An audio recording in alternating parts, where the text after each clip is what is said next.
नमस्कार, मी राहुल कुलकर्णी. भारतीय अर्थव्यवस्था 5 ट्रिलियनची आणि महाराष्ट्राची अर्थव्यवस्था 1 ट्रिलियन इकॉनॉमीची व्हायची असेल तर त्यासाठी माझ्या मागं ही जी काही पायाभूत विकासाची कामं सुरू आहेत त्याची गरज आहे. या पायाभूत विकासाच्या कामामुळं अर्थव्यवस्थेला गती मिळते आणि महत्त्वाचं म्हणजे संघटित आणि असंघटित क्षेत्रामध्ये मोठ्या प्रमाणामध्ये रोजगार निर्मिती होते. आणि म्हणून माझा प्रयत्न आहे की महाराष्ट्रामध्ये जी पायाभूत विकासाची उत्तम कामं सुरू आहेत अशी निवडक 20 कामं महाराष्ट्राला दाखवायची. आणि आज मी ह्या आपल्या मालिकेची सुरुवात करतोय ती थेट अहमदाबाद मुंबई ह्या बुलेट ट्रेनपासून. महाराष्ट्राची, देशाची बुलेट ट्रेन.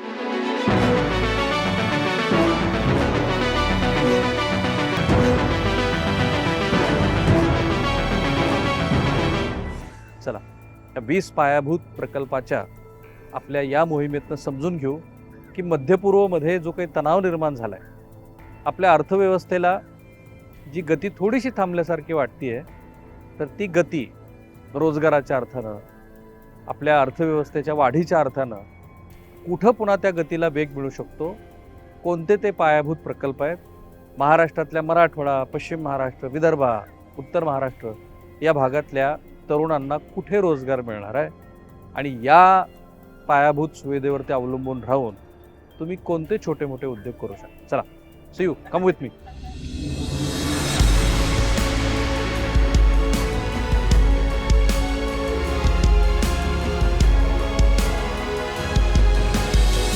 हे जे अर्थव्यवस्थेला गती देणारं काम आहे ना, ते किती मजबूत तुम्हाला बघायचंय. या सो मी इथे आल्यानंतर हे सगळं समजून घेतलं. साधारणपणे 3 मजल्यांची ही इमारत असणार आहे. 100 मीटर अशी खोली आहे, म्हणजे साधारणपणे 10 मजले. आणि इथे बांधकामासाठी जे साहित्य वापरलं जात आहे, आता ह्या सळया बघा बरं किती जाड आणि दणकट आहेत. आणि ही जी इथल्या भिंतीची रुंदी आहे ती आहे 2.5 मीटर. हे जे 3 स्लॅब आहेत, तो सगळ्यात खालचा स्लॅब हा 3.5 मीटरचा आहे, दुसरा स्लॅब आहे तो 2.5 मीटरचा आहे, आणि आता हा जो तुम्ही स्लॅब बघताय तो साधारणपणे 1.5 मीटर. हे जे 20 प्रकल्प आहेत ना, जे वाधवान बंदर असेल किंवा तिकडे चंद्रपूर आणि गडचिरोलीचे प्रकल्प असतील, हे सगळे आम्ही तुम्हाला का दाखवतोय, कारण मध्यपूर्वमधल्या तणावानंतर ही एक मोठी आशा आहे त्या देशासाठी. पुन्हा एकदा बघा.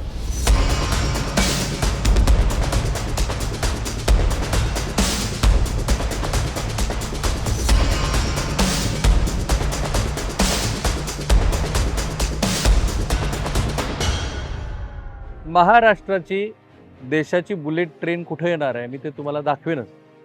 हाही प्रश्न पडला असेल ना तुम्हाला की ह्या बुलेट ट्रेनचे नेमके कोच किती असणार आहेत. ते असतील जास्तीत जास्त 16. पण सुरुवातीला ही 10 कोचची बुलेट ट्रेन असणार आहे, जी अहमदाबादमधून निघेल आणि मुंबईला पोहोचेल 2 तास 7 मिनिटावर.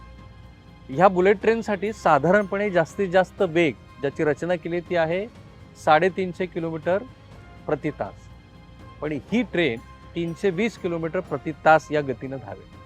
मी नेहमी म्हणतो की महाराष्ट्रामध्ये पायाभूत कामं, ज्याला इन्फ्रास्ट्रक्चरची कामं म्हणतो, ती उत्तम सुरू आहेत. हे बघा, सरकारला नावं ठेवायची असतील तर आपण अनेक पातळीवरती ठेवू शकतो, परंतु श्री देवेंद्र फडणवीस यांच्या काळामध्ये आणि नरेंद्र मोदी यांच्या नेतृत्वामध्ये हे जे 1 लाख कोटी रुपये प्रतिवर्ष अशी जी इन्फ्रास्ट्रक्चरची कामं सुरू आहेत, त्याच्यातनं फारच उत्तम पद्धतीनं इन्फ्राची कामं सुरू आहेत. त्या कामातल्या पर्यावरणविषयक बाबी वगैरे त्याच्यावरती बोलू. पण ह्या ट्रेनमधून, बुलेट ट्रेनमधून प्रवास केल्यानंतर भाडं किती असेल तेही मी तुम्हाला सांगेन. पण ती ट्रेन कुठे येते ते पहिल्यांदा समजून घ्या. हे बघा, हे जे अगदी तुम्हाला तळ दिसतोय ना, ह्या 3 मजली इमारतीचा 100 मीटर एवढी त्याची उंची आहे, म्हणजे 10 मजली इमारत. तो जो तळ दिसतोय त्या तळाच्या ठिकाणी हा साधारणपणे 450 मीटर लांबीचा हा प्लॅटफॉर्म असेल. असे एकूण 6 प्लॅटफॉर्म इथे असतील आणि या 6 प्लॅटफॉर्मवरती ही बुलेट ट्रेन येईल 2027ला. आणि मग पुढचा हा जो पिलरचा भाग बघताय तुम्ही, या ठिकाणी दुसरा मजला असेल आणि हे जे कामगार बसलेले आहेत या ठिकाणी ह्या बुलेट ट्रेनच्या बांद्रा कुर्ला इथल्या स्टेशनचा हा 3रा माळा आहे. बरं, हे बांधकाम किती मजबूत आहे त्याचं आणखीन एक उदाहरण म्हणजे हे पिलर बघा. हे जे पिलर आहेत ना, 3 बाय 2 मीटरचे आहे. वेगळ्या पद्धतीची त्यांची उंची आहे, कारण खालच्या माळ्याची उंची वेगळी असणार आहे, या माळ्याची उंची वेगळी असणार आहे आणि ह्या माळ्याची उंची वेगळी असणार आहे. सो 2027ला आपला हा देश बुलेट ट्रेनमध्ये बसणार आहे. भलेही वापी ते मुंबई या पहिल्या टप्प्यात, कारण मधल्या उद्धव ठाकरे यांच्या सरकारच्या काळामध्ये बुलेट ट्रेनच्या कामाला बराच ब्रेक बसला होता. पण आता ते काम सुरू आहे बघा.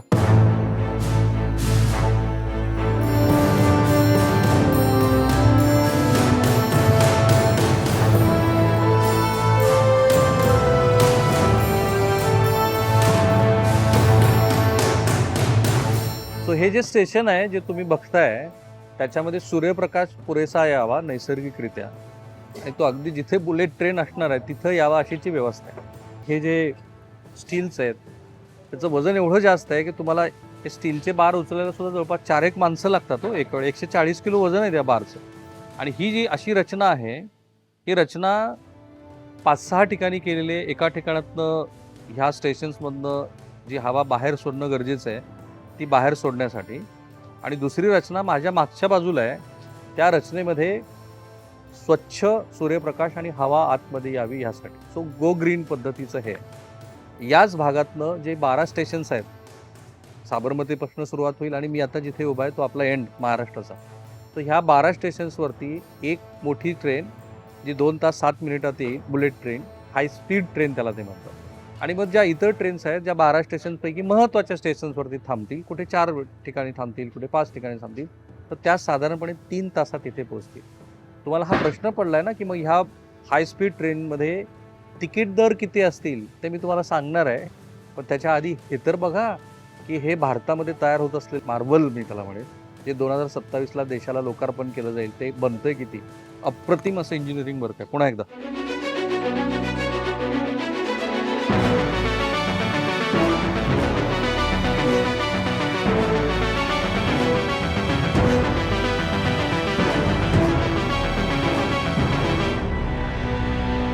महाराष्ट्र हा दगडांचा देश आहे, बेसॉल्टनी बनलाय आणि सोपं नाही आहे सह्याद्रीच्या डोंगर रांगांना कापणं. आणि तो कुठेही असू देत, तो जो कठीण दगड आहे तो जर कापायचा असेल तर तुम्हाला खूप सारी यंत्रणा लागेल. ती यंत्रणा इथे मला दिसते. मेगा इंजिनिअरिंग आणि हिंदुस्तान कन्स्ट्रक्शन हे दोघे मिळून हे काम करत आहेत. सो हा जो बसाल्ट खडक ज्याचा मी उल्लेख केला, किंवा असा कुठलाही खडक, अशी कुठलीही माती, ती जर कट करायची असेल तर तुम्हाला इंजिनिअरिंगचं उत्तमच काम करायला लागेल. जसं आता ह्या आतमध्ये भिंतीच्या ह्या ज्या काही तारा घातल्यात किंवा तुम्ही त्याला म्हणा साधे बोल्ट घुसवलेत, तर ते 35-40 मीटर आतमध्ये, कारण माती इथे पुन्हा घसरून येऊ नये त्यासाठीची रचना आहे. आणि पुन्हा तुम्हाला मी दाखवतो, हे जे समोर बघताय तुम्ही, हे देशातलं पहिलं जिथे बुलेट ट्रेनचं स्टेशन होणार आहे ते स्टेशन आहे. काम जवळपास पूर्ण होत आलेलं आहे, 35-40% झालं आहे. साधारणपणे 1600-1700 लोक इथे काम करतात या स्टेशनवरती. कुर्ल्यात आपण उभे आहोत. मुंबई अहमदाबाद हा जो हाय स्पीड रेल कॉरिडॉर आहे, हा भारताचा पहिला बुलेट ट्रेन प्रकल्प आहे. हा प्रकल्प जपानच्या शिनकानसेन तंत्रज्ञानावर आधारित आहे आणि हा भारतीय रेल्वेच्या इतिहासातला एक मैलाचा दगड ठरू शकतो, कारण याची लांबी आहे 508 किलोमीटर. मुंबई ते अहमदाबाद 12 स्टेशन्स आहेत. मुंबई ते अहमदाबाद केवळ 2 तास आणि 7 मिनिटात पूर्ण करायचं आहे आपल्याला. आणि ही जी प्रकल्पाची रचना आहे ती अत्याधुनिक आहे. आणि या बांधकामामध्ये तुम्ही जर बघितलं तर एलिव्हेटेड भाग, म्हणजे जमिनीपासून वर उंच केलेला भाग, हा सुमारे 460.3 किलोमीटरचा आहे, ज्याला वायडक्ट आपण म्हणतो. भुयारी मार्ग 21 किलोमीटरचा आहे, जो पूर्णपणे जमिनीखाली असणार आहे. आणि महत्त्वाचं म्हणजे यात ठाणे खाडी खालून जाणारा 7 किलोमीटर लांबीचा समुद्राखालचा बोगदा आहे. नदीवर 24 मोठे पूल आहेत. गुंतागुंतीच्या ठिकाणी 28 स्टील पुलांची उभारणी केलेली आहे. बरं, हे जे BKCचं स्टेशन आहे त्याचं वैशिष्ट्य बघा. या BKC स्टेशनच्या प्रकल्पाचं मुख्य प्रवेशद्वार हे पहिलं भूमिगत स्टेशन आहे. हे स्टेशन जमिनीच्या सुमारे 32 मीटर म्हणजे 105 फूट खाली बांधलं जातं, जे तुम्ही आता पाहताय.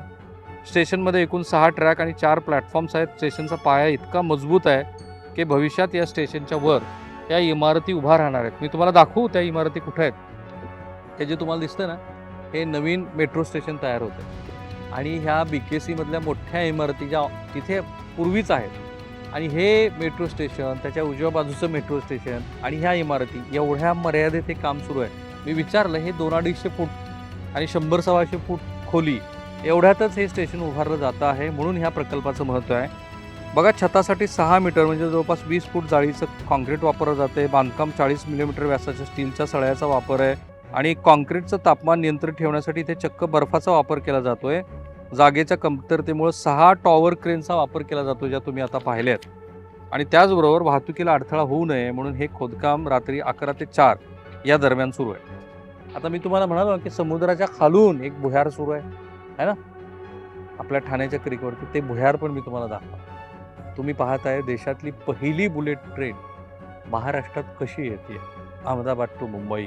सगळ्यात महत्त्वाचा तो प्रश्न पडलाय ना तुम्हाला, याचे तिकीट दर काय असते ते सांगणार आहे मी तुम्हाला पुन्हा एकदा.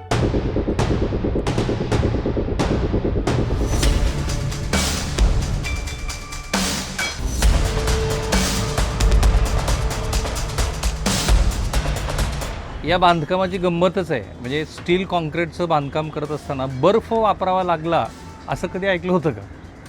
तसं होतं, कारण ज्या वेळेला 1.5 मीटर 3 मीटर एवढ्या लांबी रुंदीचं कॉन्क्रीट तुम्ही भरत असताना, एवढ्या जाडीचं, तेव्हा तिथे उष्णता फार येते. साधारणपणे कॉन्क्रीटचं काम खडी वाळू आणि सिमेंट ज्या वेळेला आपण तयार करतो आणि त्यातनं कॉन्क्रीट होतं त्यावेळेला 35 ते 37 डिग्री सेल्सिअस तापमान तयार होतं. पण जेव्हा एवढं हेवी मटेरियल वापरलं जातं तेव्हा ते त्याच्या तिप्पट म्हणजे 100+ तापमान होऊ शकतं. असायला पाहिजे 85 सेल्सिअसपेक्षा कमी. आणि म्हणून ह्या बुलेट ट्रेनच्या कामामध्ये चक्क कॉन्क्रीटच्या वेळेला बर्फ वापरला जातो. थोडका नाही तर 3 बॅचमध्ये 300 टन बर्फ वापरला जातो, तयार होतो आणि वापरतात. आणि हे चिलिंग प्लॅन्ट बघा तुम्ही, हे ना, या ठिकाणी जे पाणी येतं त्याचं टेम्परेचर 3 ते 5 डिग्री सेल्सिअसपर्यंत कमी करण्याची असे चिलिंग प्लांट्स इथं आहेत. प्रत्यक्षात ज्यावेळेला हे कॉन्क्रीट, इतकं हेवी कॉन्क्रीट ह्या 3 मजली बांधकामासाठी, ते साधारणपणे 100 मीटर उंच आहे, त्या बांधकामासाठी वापरलं जातं, त्यावेळेला ह्या चिलिंग प्लॅन्टची गरज पडते. आता तुम्ही म्हणाल की बर्फ कुठं तयार होतो, तर हा चिलिंग प्लॅन्टचा प्रकल्प आहे. इथे 300 टन असं 3 टप्प्यामध्ये बर्फ तयार होतो. हे बर्फाच्या लाद्या कशा तयार होतात बघा आतमध्ये. कॉन्क्रीट भरत असताना स्टीलसोबत बर्फ वापरण्याचं तंत्र हे या बुलेट ट्रेनच्या बांधकामाची महत्त्वाची गरज आहे, जी आता तुम्ही स्क्रीनवरती बघताय. पुन्हा एकदा बर्फ बघा.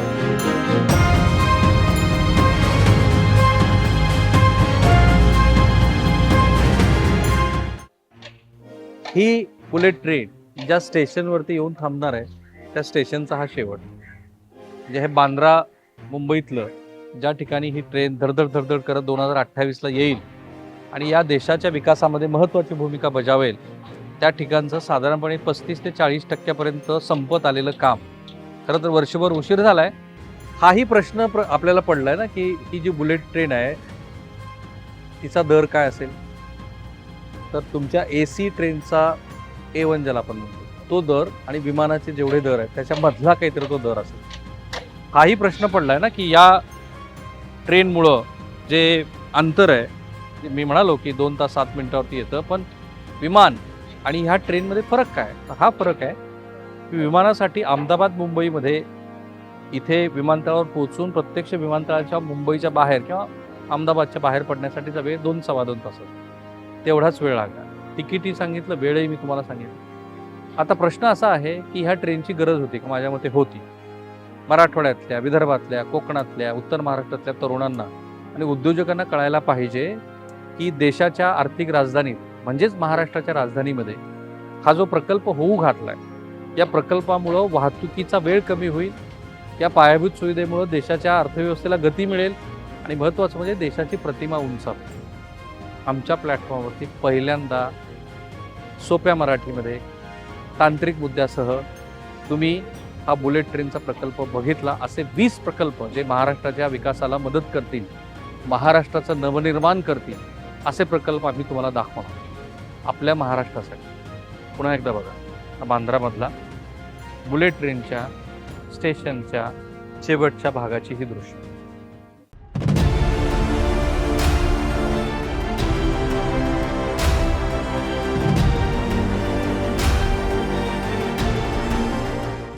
असे प्रकल्प आम्ही तुम्हाला दाखवतोय की ज्या प्रकल्पांना मराठवाड्यातल्या, विदर्भातल्या, उत्तर महाराष्ट्रातल्या, पश्चिम महाराष्ट्रातल्या, कोकणातल्या सगळ्या तरुणांनी समजून घ्यायला हवं. आत्ता मी समुद्राच्या खाली जाऊन त्याचा प्रवास करणार आणि किती अजस्र तुम्ही कल्पनाही केल्या नसतील अशा पद्धतीच्या मशीन्स तुम्हाला दाखवणार आहे. 1700 टन वजन असलेली ही क्रेन आहे, ही इंडोनेशियातनं आली आहे. ही का आली आहे माहिती आहे? कारण मी तुम्हाला 2 आणखीन बांधकामं दाखवतो. हा STP प्लांट आहे, म्हणजे जे आपण वापरलेलं पाणी आहे किंवा जे काही मलमूत्र आहे ते स्वच्छ करण्याचा प्लांट. बरोबर. मी उभा आहे NHSRCL म्हणजेच national high speed rail corporation लिमिटेडच्या ऑफिससमोर. आत्ता मी जिथे उभा आहे तो C2 म्हणजेच टनेल बोरिंग मशीनचा हा बोगदा आहे. 21 किलोमीटर लांबीच्या या संपूर्ण प्रोजेक्ट पॅकेज C2चे 2 टप्पे आहे. यापैकी 16 किलोमीटरचा बोगदा TBMच्या साहाय्यानं खोदला जातोय. ही जी अजस्र अशी मशीन बघताय तुम्ही, जी जवळपास 3,000 टनाची आहे, ज्यातले 2,000 टन हे केवळ या मशीनचं वजन आहे. हे खोदकाम 96 मीटर लांबीच्या अत्याधुनिक आणि स्वयंचलित, ज्याला सेल्फ प्रोपेलिंग मशीन आपण म्हणतोय, जे हे तुम्ही बघताय त्या मशीननं सुरू आहे. हे मशीन स्वतःच एक चालती फिरती फॅक्टरी आहे, जे पुढं खोदकाम करत राहते, त्याच वेळेला मागं लायनिंग आणि उर्वरित लायनिंगचं काम करते. 5 किलोमीटरचा टप्पा हा न्यू ऑस्ट्रेलियन टनेलिंग मेथडद्वारे पूर्ण केला जातोय, ज्याला सोप्या भाषेमध्ये आपण नेहमीची आपली बोरिंगची पद्धती म्हणतो. पण हे जे अजस्र काम सुरू आहे ना, आता मी समुद्राच्या खाली जातोय, समुद्राच्या खालून 5 किलोमीटरचा बोगदा निघणार आहे. त्याच्यासाठीची तयारी म्हणजे जे काही पाणी वापरलं जात आहे त्याच्यासाठीचं पाणी स्वच्छ करणारी अशी ही वॉटर ट्रीटमेंट प्लांट इथे आहे. त्याच्या शेजारी हे बांधकामं सुरू आहेत. मुंबईतल्या मुख्य विमानतळाच्या जवळ मी उभा आहे आणि हे जे बांधकाम तुम्ही बघताय, आपला महाराष्ट्र तुम्हाला माहिती आहे बेसॉल्ट खडकाचं आहे. तर हे अजस्र बांधकाम हे मशीन खाली घेऊन जाण्यासाठी केलं आहे, की ज्या मशीनकडे मी जात तुम्हाला समुद्राच्या खाली जाऊन दाखवेन की इथे टनेल बनण्याचं काम कसं सुरू आहे. जसं मी म्हणालो, तुम्हाला विमानाचाही आवाज येत असेल की अगदी विमानतळाच्या लगत हे बांधकाम सुरू आहे. की आता हा जो टनेल बनतोय, मुंबईकरांना कल्पना नाही, तुम्ही पहिल्यांदा ऐकत आहे मुंबईकरांनो. 700 बांधकाम आहेत. एका वेळेला आपल्या ठाण्याच्या खाडीतनं 5 किलोमीटरचा बोगदा निघतोय, दुसऱ्या वेळेला बांद्रा कुर्ल्याच्या दिशेनं दुसरा बोगदा निघतोय आणि त्या बोगद्यावरती 700 बांधकाम आहेत. कित्येक बांधकामं ही हायराईज आहेत, त्यातली 600 बांधकामं ही निवासी बांधकाम आहे. तो आता हा अनकट व्हिडिओ आहे, जो आम्ही अजिबात एडिट करणार नाही आहोत आणि त्या व्हिडिओच्या माध्यमातून आता आपण खाली जात त्या प्रकल्पाचे सगळे तपशील समजून घेऊ. तर समुद्राखालून जाणार असल्यामुळं आपण या महाकाय मशीनचा वापर करतोय. हा 16 किलोमीटरचा TBMचा टप्पा केवळ खाडी किंवा समुद्र तळाखालून, ज्याला आपण सी बेड म्हणतो, तर या मशीनच्या वरचा जो भाग आहे त्याच्यावर पाण्याचा प्रचंड साठा आहे, म्हणूनच आपण त्याला अंडरसी टनेलिंग म्हणतोय. समुद्राच्या पृष्ठभागावर अनेक छिद्र असल्यानं पाणी आत झिरपतंय आणि त्यामुळं आपण या मशीनची रचना अशा प्रकारे केली आहे की ते 5.5 बार इतका पाण्याचा प्रचंड दाब सहन करते. 9.6 किलोमीटरच्या एका टप्प्यापैकी तब्बल 7 किलोमीटरचा भाग समुद्राखालून जातोय, जिथे आपण चाललोय आता. इंटरटायडल झोन मधून हा टप्पा जातो. यासाठी आपण 2 मशीन्स तैनात केल्या आहेत. त्यापैकी एक घनसोलीच्या बाजूनं काम सुरू करते आणि शाफ्ट क्रमांक 2 जो आता आपण पाहतो. ही मशीन ही कटर आहे, जी संपूर्ण खडकाला 40 मिलीमीटर व्यासाच्या तुकड्यामध्ये बारीक करते. हे तुकडे बॅटोनाइट स्लरीमध्ये मिसळून तळापासून वर पाठवले जातात. इथल्या प्लांटमध्ये स्लरीवर प्रक्रिया केली जाते. बॅटोनाइट आणि पाणी वेगळं करून त्याचा पुनर्वापर केला जातो. खडी वेगळी केली जाते. पाण्याचा पुनर्वापर करण्यासाठी इथं 33 MLD म्हणजेच 10,00,000 लिटर प्रतिदिन एवढ्या क्षमतेचा वॉटर ट्रीटमेंट प्लांट आहे. मशीनच्या कामातून दररोज अंदाजे 15 लाख लिटर एवढं सांडपाणी तयार होतं. ताज्या पाण्याचा वापर करण्याऐवजी याच पाण्याचा इथं वापर केला जातोय. आणि ह्या मशीनची जर आपण रचना बघितली तर या अत्याधुनिक जर्मनीमध्ये बनलेल्या मशीनमधून एकूण 84 कटर डिस्क आहेत. आतमध्ये मर्यादित जागा आहे, कन्फाईन्ड स्पेस आहे. पहिल्या 56 मीटरमध्ये प्राथमिक सेवा इथं आहेत आणि गॅन्ट्री क्रमांक 2, गॅन्ट्री क्रमांक 3 आणि गॅन्ट्री क्रमांक 4 इथे बसेल. या बोगद्याचा बाह्य व्यास 13.6 मीटर आणि आतला व्यास हा 13.3 मीटर आहे. भारतीय रेल्वेच्या इतिहासामध्ये हे सगळं बांधकाम पहिल्यांदा होतंय, जे तुम्ही बघताय ते थेटपणे समुद्राच्या खालून.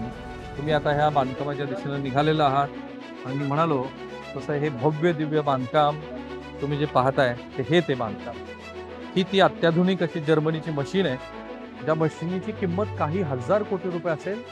ज्या कटरमधून आता हे तोडण्याचा प्रयत्न सुरू केला जात आहे आणि हे समुद्राच्या खालची दृश्य काही दिवसानंतर तुम्हाला पाहायला मिळतील. ही जी मशीन आहे ही 4-5 टप्प्यामध्ये बनते. पहिला आणि दुसरा टप्पा आता इथे बांधून तयार झालेला आहे. भारताच्या ह्या प्रकल्पातला सर्वात खोलीवरच्या ठिकाणातून मी हे रिपोर्टिंग करतोय. भारतीय रेल्वेच्या इतिहासामध्ये एकाच बोगद्यामध्ये अपलाईन आणि डाऊनलाईन अशा दोन्ही लाईन्स असतील, ही एक जपानी संकल्पना आहे. तो हे मशीन मी तुम्हाला दाखवतो, ज्या मशीनच्या माध्यमातून हे कटिंग होते. भर समुद्रातलं हे कटिंग आणि त्या मशीनच्या जवळ जाण्याचा आपला प्रयत्न आम्ही पहिले आहोत की जे तुम्हाला इतक्या सविस्तरपणे या बुलेट ट्रेनचे सगळे तपशील दाखवतोय. पहिल्यांदा भारतामध्ये मराठी भाषेमध्ये जगभरातल्या प्रेक्षकांना हे पाहायला मिळतंय. इतकं अजस्र समुद्राखालचं बांधकाम, ही उंची, ही खोली, अशी तुमचं असं हृदय दिपून टाकेल, मन तुमचं दिपून जाईल अशा पद्धतीचं हे अजस्र बांधकाम आहे.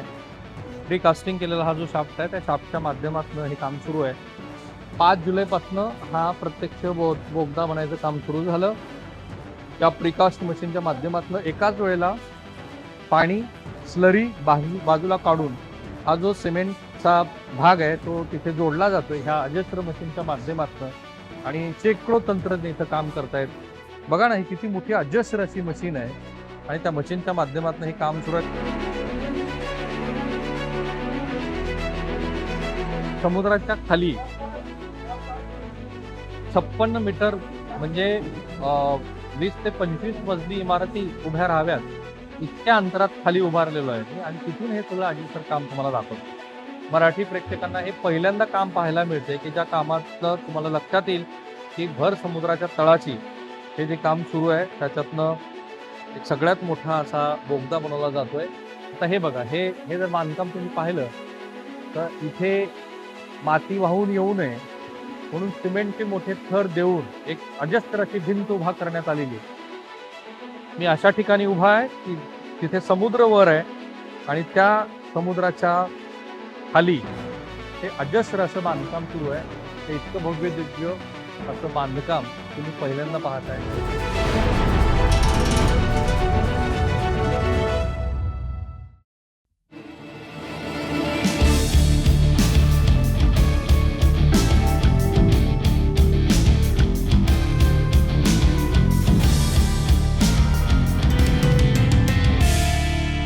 आपल्या ह्या बुलेट ट्रेनचं काम किती अजस्र आहे हे तुम्ही बघताच आहात. अर्थात 1,60,000 कोटी रुपयाच्या या अजस्र कामासाठी तंत्रज्ञान आणि त्यासाठीची म्हणजे त्याच्या तंत्रज्ञानाची बांधणी करणारे फॅक्टरी ह्या तेवढ्याच मोठ्या असायला हव्या. हे बघा ना, किती मोठी अशी फॅक्टरी आहे. ती का आहे? कारण आपल्याकडे 21 किलोमीटरचा जो अंडरग्राऊंड टनेल आहे आणि मुख्यतः तो मुंबईमध्ये, त्यातला 5 किलोमीटरचा समुद्राखालून जातोय. ही जी अजस्र फॅक्टरी आहे इथे काय बनतंय बघा, त्याला आपण साध्या भाषेमध्ये म्हणू मोल्ड आहे. मोल्ड M15 पद्धतीचं सिमेंट इथे तयार करून हे जे स्टील आहे ना, ह्या स्टीलच्या सहाय्यानं ह्या अशा समोरच्या रिंग तयार केल्या जातात. जेवढं अत्याधुनिक बांधकामाचं तंत्रज्ञान आहे ते सगळं तंत्रज्ञान इथे आहे. हे अशा पद्धतीनं सगळे मोल्ड इथे बनत आहे. हे मोल्ड आहे. ते मोल्ड बनल्यानंतर त्याचं प्रायमरी रूप तयार काय होतं तर हे आहे. दिसलं तुम्हाला? हे अशा रिंग बनत आहेत. ह्या रिंगची रचना इतकी इंटरेस्टिंग आहे. आता ह्या ठिकाणी मला त्याने ते दाखवलं तर ह्या रिंगची रचना जर तुम्ही बघितली तर ही छोटी मोठी कॉम्पोनंट बघा है ना. हे स्टीलचा एवढा मोठा सापळा तयार केलाय, सांगाडा, आणि हे छोटे मोठे कॉम्पोनंट्स आहेत ते एकमेकांना जॉईंट करून त्याच्या मदतीनं एक अशी रिंग तयार केली जाते की जी रिंग मी तुम्हाला दाखवेनच आपल्या ह्या दौऱ्याच्या शेवटी. तर साधारणपणे 15,000 किलोमीटरचं जे काम टनेलच्या आतमध्ये चालणार आहे त्याच्यासाठीची ही फॅक्टरी आहे, जी फॅक्टरी तिथं बनते आहे. मला सगळ्यात इंटरेस्टिंग काय वाटलं तर इथे क्युरिंग, साधारणपणे कोणतंही बांधकाम झालं की त्यासाठी 10 ते 15 दिवसाची क्युरिंग लागते. म्हणजे त्याला तेवढं पाणी मारावं लागतं, ते सुकू द्यावं लागतं. इथे केवळ 1 दिवसामध्ये क्युरिंग होतं, कारण स्टीम म्हणजे वाफेच्या माध्यमातून तिथं क्युरिंग केली जाते आणि ती केलेली क्युरिंग ही प्रत्यक्ष बांधकामामध्ये वापरतात. कशी? तर TBM म्हणजे टनेल बोरिंग मशीन ज्या तुम्हाला आम्ही दाखवल्या, त्या टनेल बोरिंग मशीनच्या समोरच्या बाजूला जी काही 72-73 पाती आहेत ती डोंगर पोखरत जातात, समुद्राच्या खालचा तळ पोखरत जातात, कारण बेसॉल्ट आहे. जो तळ पोखरलेला आहे त्या तळाच्या आतमध्ये हे बसतात अशा गोल आकाराचे. त्याच्यासाठीचा हा कारखाना आहे. महाराष्ट्रामधल्या ठाण्याजवळच्या विक्रोळी आणि त्या परिसर वसई परिसराच्या ठिकाणी अशा पद्धतीचे अनेक फॅक्टरीज करण्यात आलेले आहेत आणि हे त्याचं रूप मोठं लट इथं ते स्टॉक करून ठेवतात आणि हे स्टॉक करून ठेवलेले जे रिंग आहेत हे साधारणपणे 13 मीटरची त्याचं डायमीटर आहे, जशी रिंग तयार होईल ती. एकदा ती रिंग तयार झाली की त्या एका रिंगचं वजन आहे साधारणपणे 100 टन आणि त्या 100 टन रिंगच्या माध्यमातून तो जो TBM आहे, टनेल बोरिंग मशीन, ती पुढे पुढे ढकलली जाते. या मोठ्या अशा फॅक्टरीतनं मी फिरतोय जिथे अजस्र अशी बांधकाम तयार करून ठेवलेलं आहे, ज्याला प्रिकास्ट आपण म्हणतो. सो ते प्रिकास्ट डिझाईन हे याच्या माध्यमातून जो TBM आहे त्या TBMच्या माध्यमातून ह्या लोखंडी भागाला डोंगराच्या आतमध्ये ढकललं जातं, ज्याला पुश केलं जातं आणि मग हळूहळू जेवढा उकललेला डोंगराचा भाग आहे तेवढा भाग भरला जातो आणि डोंगर जो पोखरतोय त्याची फिलिंग होते. आता ह्याच्या मधून थोडक्यात याच्या मधून आपली बुलेट ट्रेन जाणार आहे आणि ही ती रिंग आहे जी प्रत्यक्षामध्ये जे TBM आहे एवढी मोठी ही अशी रिंग बनती आहे. जा सकते वहां तक ना. त्याची पहिली दृश्य, आपल्या बुलेट ट्रेनची पहिली दृश्य तुम्ही बघताय आणि त्या दृश्याच्या माध्यमातून महाराष्ट्राला कळतंय की किती मोठं हे काम आहे. पहिल्यांदा टेलिव्हिजनच्या स्क्रीनवरती 4 मजले उंच एवढी याची उंची असणार आहे ह्या रिंग. बघितलं होतं तुम्ही असं कधी मराठी टेलिव्हिजनच्या स्क्रीनवरती दृश्य?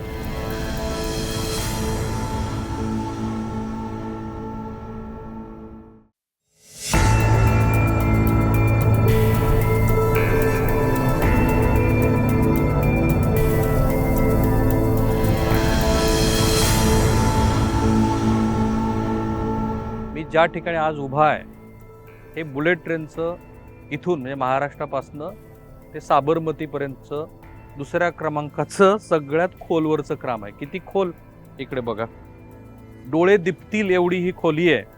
आणि ह्या ठिकाणी एक अशा पद्धतीची मशीन बसवलेली आहे की जी मशीन समुद्रामध्ये, बरोबर बोलतोय मी तुम्हाला, समुद्रामध्ये 5 किलोमीटर लांब असा बोगदा खोदणार आहे आपल्या वाशीच्या क्रीकपासून, म्हणजे वाशीची जी खाडी आहे तिथून. ह्याला TBM म्हणतात मित्रांनो. चला, आणि आता माझ्याबरोबर जेवढे सेफ्टी प्रोटोकॉल्स आहेत ते पाळत आता आपण ह्या TBM मध्ये जाणार आहोत. ह्या TBMचं वैशिष्ट्य आणि हे अंतर जसं जसं मी खाली खोल जाईल, या चल ना संजय भाई, तर ह्या TBMचं ज्याला टनेल ब्रेकिंग सिस्टम आपण म्हणतो त्याचं महत्त्व असं आहे, इथं आपण मशीनसोबत 3 गॅन्ट्री बसवल्या आहेत. विक्रोळीमध्ये सध्या फक्त एकच गॅन्ट्री आहे, तर उर्वरित गॅन्ट्री नंतर बसवल्या जातील. पण इथं जे काम सुरू आहे घनसोळीचं हे जे TBM आहे, हे TBM जिथे 3 गॅन्ट्री बसवलेले आहेत, तिथलं काम विक्रोळीचं काम 5 तारखेला सुरू होईल, पण इथलं घनसोलीचं काम सुरू होते. या 3 ठिकाणच्या गॅन्ट्रीचं वजन 3100 टन आहे. आणि आता आपण खाली खोल जातोय ते 39 मीटर खोल, शापच्या तळापासून 2 मीटरचा स्लॅब टाकून 34 मीटर उंचीवरती रेल्वे ट्रॅक तयार केला जातोय आपल्या ह्या बुलेट ट्रेनचा, ज्याच्यावरती हे मशीन ठेवलंय. याच्या कटरचे जे हेड आहेत त्याचं वजन 310 टन आहे. पहिल्या 4 गॅन्ट्रीचं एकत्रित वजन 900 टन आहे. सगळ्यात महत्त्वाचं म्हणजे अवघ्या 5 मीटर अंतरावरती एक उच्च दाबाची गॅस पाईपलाईन आहे जे जिथे हे काम सुरू आहे. अशा एकूण ह्या घनसोलीपासून ते BKC आणि BKC टू शिळफाटा असं जवळपास 1000 वेगवेगळ्या पद्धतीची बांधकामं तिथे आहेत. कुठे शाळा आहेत, कुठे घरं आहेत. आपण आता खाली आलो 39 मीटर. तर हे तुम्ही बघा बरं, ही उंची कशी आहे. तर हे जे TBM आहे, हे TBM याचे कटर, हे 82 कटर आहेत जे खडकाला 150 ते 300 मिलीमीटर या तुकड्यामध्ये बारीक करतात. हा जो राडा रोड आहे तो बँटोनाईट या पद्धतीनं स्लरीमध्ये मिसळून पाईपलाईनद्वारे वर आणला जातोय. इथं स्लरी ट्रीटमेंट प्लांट आहे, STP आहे, जिथं हा राडा रोडा आणि स्लरी वेगळी केली जाते. त्यानंतर हा राडा रोडा डम्पिंग यार्डमध्ये नेऊन टाकला जातोय. महापालिकेनं प्रक्रिया केलेलं पाणी इथं वापरलं जात आहे आणि अर्थातच ते पुन्हा स्वतंत्र वॉटर ट्रीटमेंट तिथं लावण्याची त्यामुळे गरज नाही आहे. एन्व्हायरमेंटच्या दृष्टीनेही महत्त्वाची इथे दक्षता घेतली जाते. खाडीच्या भागात जिथे कांदळवन, ज्याला मॅनग्रोव्ज म्हणतो, आणि फ्लेमिंगो आहेत, त्याला कुठेही बाधा होणार नाही अशा पद्धतीचं हे बांधकाम. मी बरोबर ह्या हायस्पीड ट्रेनच्या मध्यभागी उभा आहे की जिथून BKC पण आहे आणि शिवफाटा पण आहे. शिवफाट्याचं जे काम आहे ते 5 किलोमीटरचा बोगदा तयार झालेला आहे, तोही मी तुम्हाला दाखवेन. जी आपली वाशीची खाडी आहे त्या खाडीमध्ये हा टनेल बनेल 5 किलोमीटरचा आणि त्या टनेलच्या माध्यमातून एक असं सिमेंट कॉन्क्रीटचं मिक्सचर वापरलं जातं आहे की जे केवळ 19 ते 20 सेकंदामध्ये पूर्ण सेट होईल. आता हे ज्या पाईप्स आहेत त्याच्यातनं इथली हवा जी असेल किंवा जे सिमेंट आणि राडारोडा बाहेर काढायचं आहे त्याच्यासाठीची ही रचना आहे. 39 मीटर म्हणजे बुलेट ट्रेनचं जे दुसरं सर्वात खोदकाम आहे त्या ठिकाणी मी उभा आहे आणि आम्ही पहिले असे असू की जे इथे पोहोचलोय. शिळफाट्याकडनं जो बोगदा आलेला आहे त्या बोगद्याची ही रचना. या अजस्र मशीनवरून आपला प्रवास सुरू आहे. की हा चालता बोलता कारखाना आहे. ह्या ज्या ज्या 3-4 वेगवेगळे विभाग आहेत की जिथे प्रत्यक्षामध्ये सिमेंट पण आणलं जात आहे, त्याबरोबर त्याची कटिंग पण सुरू आहे आणि त्या कटिंगच्या माध्यमातून आता हे जे काम सुरू आहे ते तुम्हाला दिसते. पहिल्यांदा बुलेट ट्रेन आणि तिची इतकी अजस्र मशिनरी महाराष्ट्र आणि जगभरातले मराठी प्रेक्षक बघताय. ये गॅन्ट्री आहे. ह्या 3 गॅन्ट्री इथे बनलेले आहेत ज्या हम ऊपर से चलते जिथे प्रत्यक्षात कटिंग होते तेही मी तुम्हाला दाखवतोय. मी म्हणालो की पहिला असा मी प्रतिनिधी आहे, पत्रकार आहे की ज्याला हे सगळं बघायची संधी मिळते आणि ती महाराष्ट्र समोर जगभरातल्या मराठी भाषिक प्रेक्षकासमोर मांडायची संधी मिळते. अजस्र असे टनेल्स आहेत. अजस्र हा शब्द कमी पडावा आणि त्या टनेलच्या माध्यमातून हे खोदकाम सुरू आहे. वर समुद्र, मी पुन्हा सांगतो, वर समुद्र, त्या समुद्राच्या खाली आम्ही आणि मग खोदकाम सुरू आहे. हे सुपर एक्सक्लुझिव्ह पद्धतीचं काम तुम्ही बघताय.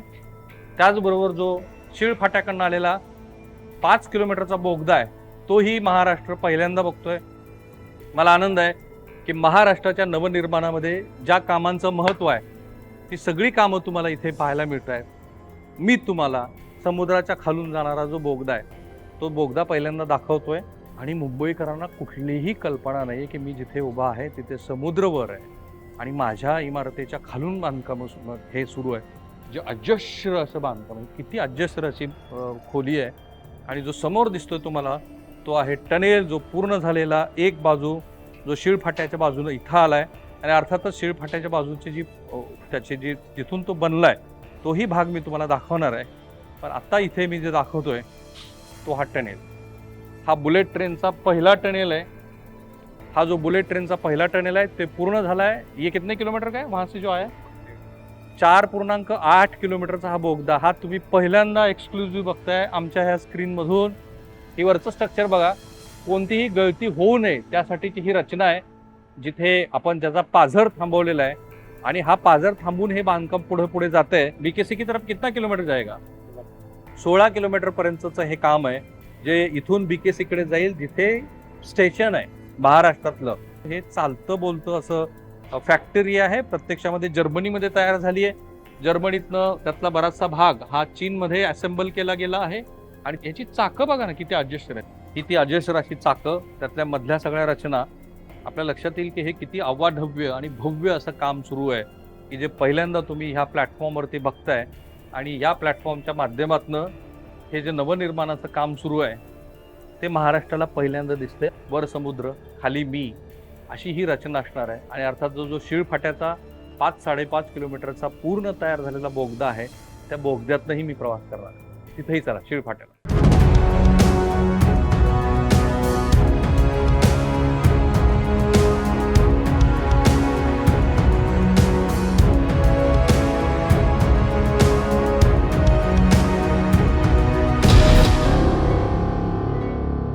महाराष्ट्राला नव्हे जगभरातल्या मराठी भाषिक मंडळींना पहिल्यांदा बुलेट ट्रेनचा सगळा मार्ग कळणार आहे. हे महाराष्ट्राच्या नवनिर्माणाचं काम आहे जे पहिल्यांदा मुंबईकरांना कुठपर्यंत आले ते कळेल. हा बघता तुम्ही, हा वरचा, ह्याला वायडक्ट म्हणतात. म्हणजे अधांतरी चालणारी ही ट्रेन. ही जी ट्रेन आहे ही मी ज्या ठिकाणी उभा आहे तो आहे शिळफाटा. या ठिकाणावरती ही वायडक्ट होईल. जवळपास 507 किलोमीटरपैकी 90% जो भाग आहे तो 90% भाग हा पूर्णपणे अशा पद्धतीनं अधांतरी हा अहमदाबादच्या दिशेनं जाईल. मग तुम्हाला प्रश्न पडला असेल की मुंबईमध्ये हा जो मार्ग आहे, जी बुलेट ट्रेन आहे ती कशी जाणार आहे. मित्रांनो, ती ह्या टनेलमधनं जाणार आहे. हा जो टनेल आहे साधारणपणे 21 किलोमीटरचा, याचे 3 टप्पे आहेत. एक जी नेहमीची आपली बोरिंग करा, ब्लास्ट करा तशी ती पद्धत आहे. आणि या 21 किलोमीटरपैकी 5 किलोमीटरचा जो भाग आहे तो समुद्राच्या खालून आहे. आणि आता मी त्याच दिशेनं चाललोय, समुद्राच्या खाली. त्याशिवायचं जे काम आहे ते प्रचंड आव्हानात्मक आहे. किती आव्हानात्मक आहे ते मी तुम्हाला सांगेन. कारण इथे आता आपण जाऊया, या दिशेनं निघतोय आपण.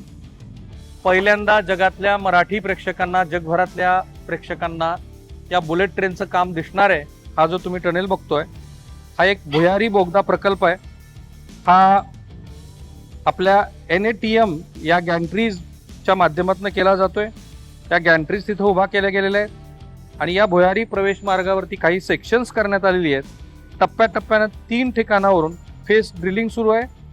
सप्टेंबर 2025 मध्ये या कामाला सुरुवात झाली आणि नियोजित वेळेच्या 6 ते 7 महिने आधीच हे काम पूर्ण झालेलं आहे.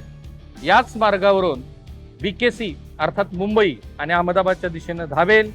हे जे अंतर आहे 507 किलोमीटरचं, ते या बोगद्यामुळं आणि अशा कामामुळं साधारणपणे 2 तास 7 मिनिटामध्ये पूर्ण होईल. तुम्ही बघत असाल अक्षरशः शेकडोच्या संख्येनं इथं तंत्रज्ञ काम करतायत. भारतीय रेल्वे, शापूरजी पालमजी यांची फर्म, L&T, त्यानंतर मेगा इंजिनिअरिंग, असे वेगवेगळे खाजगी इंजिनिअरिंगचे काम करणारे लोक, त्यांच्या फर्म याच्यामध्ये काम करतायत. रात्रंदिवस हे काम सुरू आहे. आणि बघा ना किती अप्रतिम काम सुरू आहे. ज्या पद्धतीनं हा डोंगर पोखरला गेलाय, म्हणजे वर याच्या शेकडोच्या संख्येनं इमारती आहेत, वर याच्या रस्ते आहेत, वर याच्या गॅस पाईपलाईन्स आहेत, वर याच्या पूल आहेत. पण अतिशय आधुनिक पद्धतीचं तंत्रज्ञान वापरून या बुलेट ट्रेनचे बोगदे तयार केले गेलेले आहेत. शीळ फाट्यापासून पुढचा जो 21 किलोमीटरचा भाग आहे, त्या 21 किलोमीटरच्या भागामध्ये ही ट्रेन मुंबईमध्ये पूर्णपणे ज्या बोगद्याच्या आतमधून जाते आहे तो बोगदा तुम्ही पहिल्यांदा बघताय. आणि आम्हाला आनंद आहे की महाराष्ट्र आणि देशाच्या विकासाच्या वृद्धीमध्ये जी पायाभूत कामं होत आहेत, बघा श्री देवेंद्र फडणवीस यांच्या सरकारच्या काळामध्ये ज्या कामांना गती आली आहे, नरेंद्र मोदी सरकारच्या काळामध्ये ज्या पायाभूत विकास कामांना गती आलेली आहे. तुम्ही टीका करू शकता, करायला हवी, लोकशाही मूल्याबद्दल तुम्ही काही प्रश्न विचारू शकता, पण ही जी कामं दिसत आहेत ती खऱ्या अर्थाने देवेंद्र फडणवीस यांची द इन्फ्रामॅन आणि केंद्र सरकारने ज्या काही पायाभूत सुविधा उभा केल्यात त्याचं कौतुक करणारी ही सगळी कामं आहेत. महाराष्ट्रासह गुजरातमध्ये जवळपास 12 ते 13 स्टेशन्स असतील. वाढवण बंदर हे या बुलेट ट्रेनला जोडलं जाणार आहे. आणि या बुलेट ट्रेनच्या संपर्कामुळं फक्त बुलेट ट्रेनच नाही तर आणखीन बऱ्याच ट्रेन्स ह्या अशा पद्धतीनं गतीनं काम करते. दोन्हीचा फरक लक्षात घ्या. आधीचं कॉन्क्रिटीकरण, आता पुढचं कॉन्क्रिटीकरणाचं काम सुरू आहे, जे टप्प्याटप्प्याने होतं आहे. आणि या कॉन्क्रिटीकरणासाठी M25 कॉन्क्रीट वापरलं गेलंय. ठाणे आहे आणि ठाण्याचं महत्त्व असं आहे की ठाण्यापासून पुणे, ठाण्यापासून हैदराबाद, ठाण्यापासून गुजरात या दिशेनं जाणाऱ्या जेवढ्या ट्रेन्स आहेत, बुलेट ट्रेन्स आहेत, त्यांचं स्टेशन हे ठाणे असणार आहे. या ठाण्याच्या स्टेशनचं सुद्धा काम सुरू आहे. आणि त्या कामामुळं तुमच्या लक्षात येईल की किती मोठ्या प्रमाणामध्ये महाराष्ट्रामध्ये वाहतुकीची संसाधनं जोडली गेली आहेत. मुंबई हे जे पूर्वीच आंतरराष्ट्रीय ठिकाण होतं, ते आंतरराष्ट्रीय ठिकाण की ज्याचं पर कॅपिटा उत्पन्न ज्या शहराचं हे भारतात सर्वाधिक आहे. तर ह्या कामाचा आवाज तुम्ही ऐका. हा आवाज आहे या महाराष्ट्राच्या विकासाचा.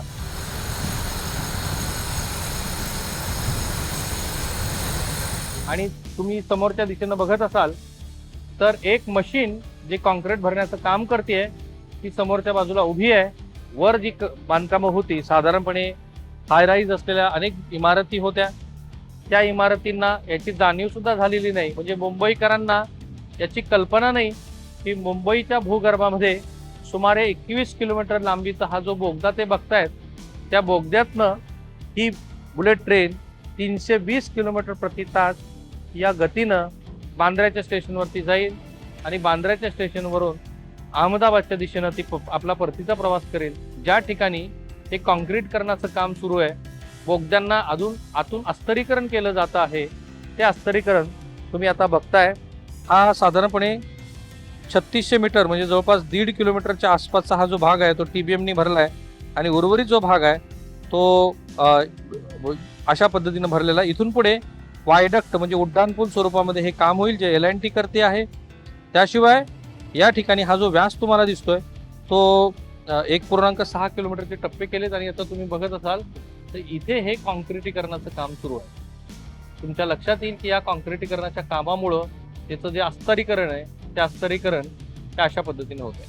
मला आनंद आहे की हे काम आम्ही महाराष्ट्राला दाखवू शकलो आणि या कामाच्या माध्यमातून पहिल्यांदा महाराष्ट्राला हे कळतंय की कशा पद्धतीचं काम इथे झालेलं. इथून आम्ही जातोय ते सुरतच्या दिशेने आणि सुरत नंतर त्या पाठोपाठ आम्ही जातोय ते अहमदाबाद आणि साबरमतीच्या दिशेनं. तिथं बघूया हे साबरमती स्टेशन कसं आहे. चला.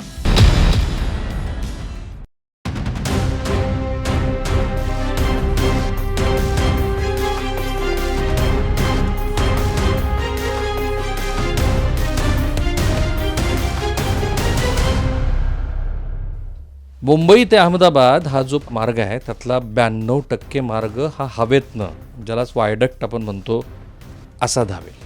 म्हणजे कसा तर साधारणपणे स्लॅब ट्रॅक असणार आहे आणि त्या ट्रॅकवरती म्हणजे बुलेट ट्रेनचा प्रवास ज्या गुजरातमधल्या साबरमती इथून सुरू होईल तो नंतर अहमदाबाद, आनंद, वडोदरा, भरूच, सुरत, बिलमोरा, वापी, बोईसर, विरार, ठाणे आणि मग मुंबई असा असेल.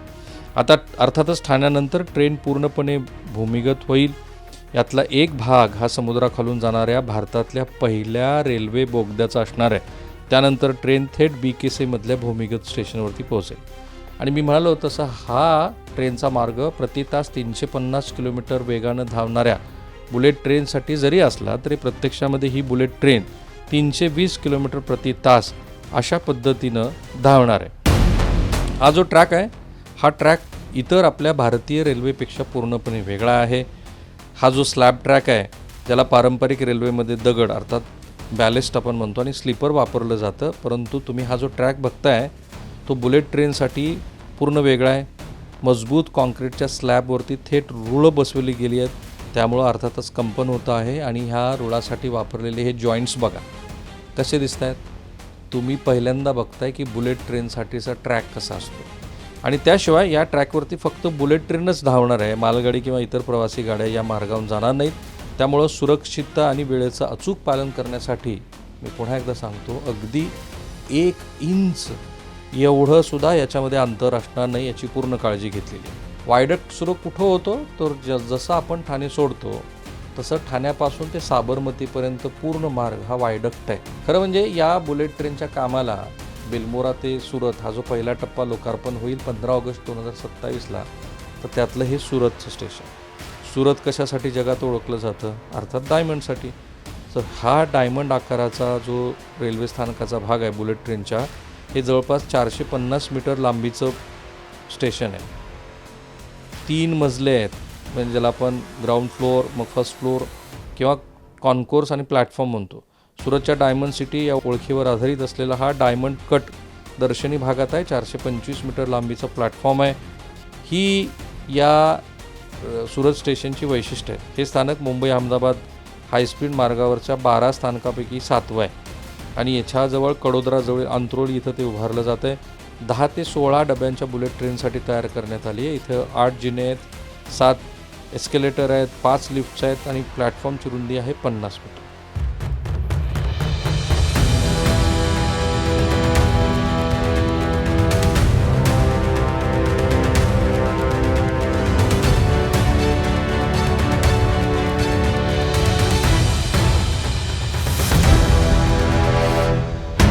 आपण हे सुरत स्टेशन सोडल्यानंतर जे पुढं येतो ते अहमदाबादचं म्हणजेच साबरमतीचं स्टेशन.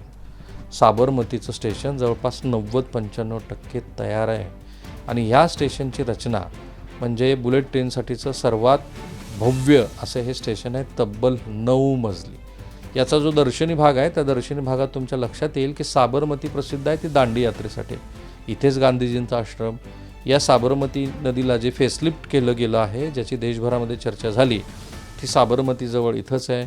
मोटेरा स्टेडियम, ज्याचं आता नवं नामकरण हे देशाचे पंतप्रधान नरेंद्र मोदी यांच्या नावावरती केलेलं आहे. इथून जवळच एअरपोर्ट आहे.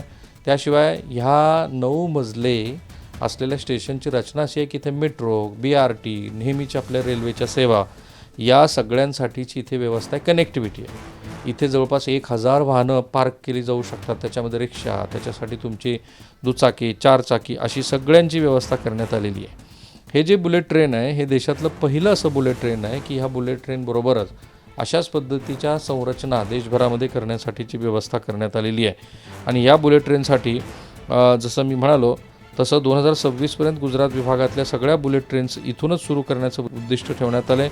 साबरमती बुलेट ट्रेन स्थानक हे भारताच्या वेगवान, आधुनिक आणि आत्मनिर्भर भविष्याकडं झेप घेणारं एक ऐतिहासिक पाऊल आहे. तेच नाही, खरं म्हणजे ही बुलेट ट्रेन हीच एक ऐतिहासिक झेप आहे. आपल्याला उशीर झाला आहे, पण त्या उशिरानंतरसुद्धा जे काम सुरू आहे ते गतीनं सुरू आहे.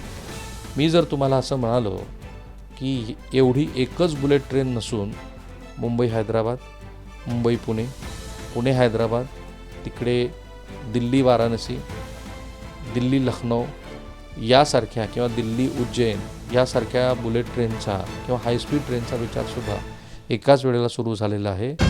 हा मार्ग होणं ही देशाची गरज होती.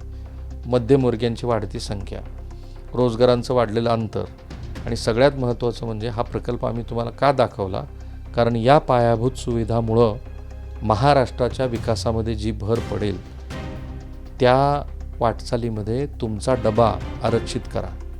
महाराष्ट्रातल्या लातूरच्या, धाराशिवच्या, नांदेडच्या, जालन्याच्या, सिंधुदुर्गच्या, रत्नागिरीच्या, जळगावच्या, नाशिकच्या, धुळ्याच्या, नंदुरबारच्या, चंद्रपूरच्या, गडचिरोलीच्या, बुलढाण्याच्या सगळ्या तरुणांना समजून घ्यायला हवं ही जी विकासाची गती आत्ता या रेल्वे मार्गाप्रमाणे पकडताना दिसते त्याच्यात मला जागा हवी आहे. मग ती रोजगाराच्या दृष्टीनं असू दे नाहीतर व्यवसायाच्या दृष्टीनं. म्हणूनच आम्ही हे महाराष्ट्र सरकारचे 20 महत्त्वाचे प्रकल्प महाराष्ट्राला दाखवतो, कारण हे महाराष्ट्राचं नवनिर्माण समजून घेणं गरजेचं आहे. थांबतोय मी. Thank you so much. तुमची जर काही मतं असतील तर जरूर या व्हिडिओच्या कमेंट बॉक्समध्ये पोस्ट करा.